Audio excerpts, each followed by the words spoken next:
बिघाड झालेल्या मतदान यंत्रांना प्रकाश आंबेडकर यांनी सील करायला लावले, तर अशा मतदान केंद्राचा कालावधी वाढवून देण्याची मागणी सुशीलकुमार शिंदे यांनी केली आहे। सोलापूर शहरातील अनेक मतदान केंद्रांमध्ये मतदान यंत्रणामध्ये बिघाड झाला, ते मतदान यंत्र प्रकाश आंबेडकर यांनी सील करायला लावलं, तर अशा मतदान केंद्रावर मतदानासाठी वेळ वाढवून देण्यात यावा अशी मागणी माजी केंद्रीय गृहमंत्री सुशीलकुमार शिंदे यांनी केली आहे। सोलापूर शहरातील काही मतदान यंत्रणांमध्ये बिघाड झाल्याचे आढळल्यानंतर प्रकाश आंबेडकर यांनी हरकत घेत त्या मशीन निवडणूक अधिकाऱ्याला सील करायला लावल्या। या बिघाड झालेल्या मशिनीमधून कुणालाही मत दिले तरी भाजपाला अकाउंट होत असल्याचं निदर्शनास आल्यानंतर आंबेडकरांनी कारवाई करायला लावली। निवडणुकीनंतर या मशिनीची चौकशी करण्यास आम्ही भाग पाडू असे देखील त्यांनी यावेळी सांगितले। एकंदरीत शहरामधल्या 14 मशीन्स मॅलफंक्शनिंग होत्या, 22 ग्रामीण भागातल्या होत्या, 227 नई बस्तीमधली मशीन सील करण्यात आलेली आहे।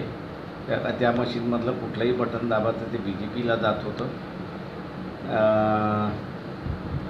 अजून 3 मशीन्स अशा सील केलेल्या आहेत की ज्याच्या मतदान केलं की BJPला जात होत्या।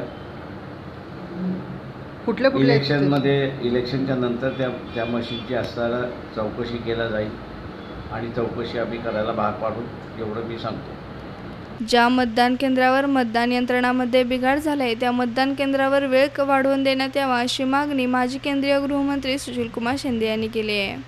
अनेक ठिकाणी वोटिंग मशीनच्या तक्रारी आलेल्या आहेत, सगळ्या मतदारसंघामध्ये आहेत। तर काही वेळेस ते 7 वाजता वोटिंग चालू झालेलं, काही ठिकाणी 9, 9:30ला चालू झालेलं आहे। आत्ताच एक कंप्लेंट आली की तिथे हातावर जरी बटन दाबलं तरी ते याच्यावर कमळ फुलावर चाललेलं आहे म्हणून। तर मी आत्ताच त्या माणसाला कलेक्टरकडे पाठवले, तिथे जाऊन कंप्लेंट करा म्हणून। म्हणजे अशाही तक्रारी आलेल्या आहेत, ते सत्य आहे। नाही, त्याने आता काय घडलेलं मला माहिती नाही आहे, पण हे प्रकार तर घडत आहेत सारखे।